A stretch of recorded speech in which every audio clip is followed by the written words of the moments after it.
Hey guys, welcome to ICBW. Today, got a little bit of a special procedure for you guys. We're going to be talking about iterative mashing. Now, today I am brewing an Imperial Stout, and I'm using my mash and boil to do that. Now, you might think, hey, mash and boil can only hold like 7.5 pounds of, or 7.5 gallons, excuse me, of volume. How are you going to do an Imperial Stout in there? It must be a pretty weak one. Well, actually, we got a bit of a trick for that. We're actually doing an Imperial Stout that's using a grain bill that's 31 pounds of grain. Now, the mash and boil is recommended to have a max of about 15, 16 pounds, somewhere in there. So, the way we get 31 pounds in is by doing a reiterative mash. Now what that means is we're going to basically split our grain bill in half.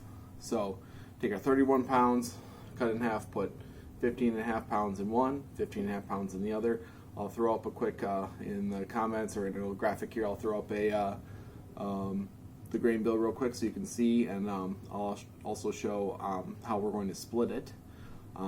But basically we take our big grain bill, we cut it in half, and then we're going to mash once, just like you normally would for any other beer. You take that half of the grain bill, you mash, you sparge, you're all done. Normally you'd go to the boil. We're going to stop there. We're going to take our grain bags. I use a brew bag as well with my mash and boil. Dump all the grains out, fill it back up with the other half of the grains in the same wort. That's the key, right? So maybe you've seen people do like 2 mashes and then combine the worts and boil it down. No, we're going to do it in the same wort that we mashed in the first time, and add in that second half of the grain bill, and then we're going to get a really, really, really high OG. Hopefully, well, I've done this before, so we're going to do pretty good. We're going to get a high OG wort that's you can produce in your smaller all-in-one vessel, like the mash and boil, right? You don't need a big, huge cooler. You don't need a 20-gallon pot to mash this huge amount. You can do it in your all-in-one system. You need to get a little creative. So I'm going to go over the process for that today. Right now, I've got my first mash just about done. So I mashed in a couple hours ago. Mashed in an hour and a half about ago. And it's just about done. I'm going to drain the bag now. I'm heating my sparge water as well. So once that's all heated up, we're going to sparge. And then we should, if my math is correct, end up when we're done sparging with the right amount of water that we can mash into with that second grain bill, right? Now, it's going to take a little math here. So what I did was shot for my target volume, right, for that second mash, and made sure that my sparge water was adjusted. So you should have like a pre-boil volume that you have from your brewing software. I use Brewfather. It shows me a pre-boil volume. I make sure that my sparge water is adjusted so that my desired mash water volume is equal to that pre-boil volumes, right? So if it says mash with 5 gallons of water and then sparge with 1.5 gallons, 2 gallons, and that ends up with 6 gallons of wort to boil. For instance, these are my exact numbers. I don't have it sitting in front of me, but let's say those are the numbers. And I want to be back at 5 gallons. Well, now I'm only going to sparge with 1/2 gallon, and then squeeze that bag like crazy. Try to get it close to that mash number. So basically, that's the tip. You try to shoot for that, and then when you sparge a second time, you shoot for your final volume. Now, what other thing I will comment here too is you're going to probably not get as great of efficiency on the second mash as you're used to getting.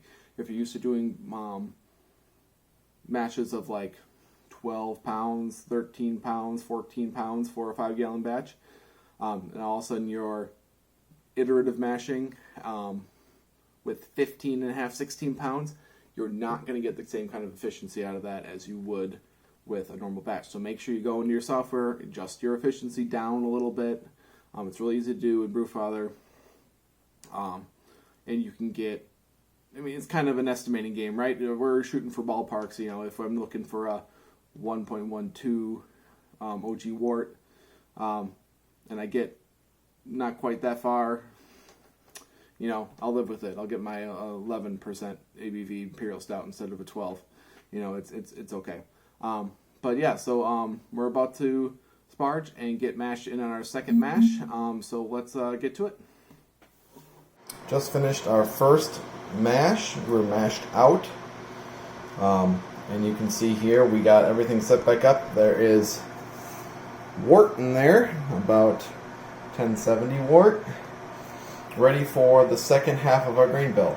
So I'm going to mash that in, and then we will be waiting another hour to for that to get all mashed in and get our OG. I'm shooting for a target about 1.13. So hopefully we can get there. So I'll check back in a little bit. All right, we just finished our second mash. Gravity is 1.115. So did a great job on their second mash. We're close to our numbers. We'll see when we're done sparging. So I have to do that yet, but we're just letting the bag drain. See in here, inky black. I don't know if I can get the focus. There we go. But looking good. So you might notice it if you see in the pipe here, all these grains. There's a lot of chocolate melt in here. I put all of my dark roasty grains in the second mash. Oftentimes I'll do like an overnight mash for my first mash, and then do a like a 60 or 90 minute mash for my second one. And I try to always backload the roasted grains, just so that they're not sitting for so long, make it a little astringent. I've seen that tip other places, and I think it's just a good idea because it, you know, doesn't really matter. It all ends up in the same spot. But that's why, if you look at, it's just a lot of dark chocolate malt in there. But yeah, so we're all done. We're gonna sparge this, and then we should be all set on our Imperial Stout. We'll get an update on what the gravity is on this thing when I'm all done. But looking good so far. All right, we are mashed out on our second mash in our mash and boil, and we're working up to a boil. I think let's check it out. We're at 180 degrees, so we're getting there. But our gravity came out to 1.11 on our pre-boil, which is a couple of points below where we wanted to be. But, you know, when you're dealing with grain bills this big in this vessel, you know, the brew house efficiency is can get a little wonky, a little less than what you were expecting sometimes. So, but we are still way up there. Pretty great. I could maybe adjust my process a little bit. This is the second time I've done this. I could do a little longer mash.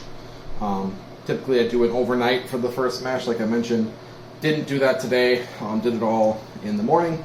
So, like, you know, maybe an overnight mash would have gotten us a couple of points higher. It would have been great. But what are you gonna do?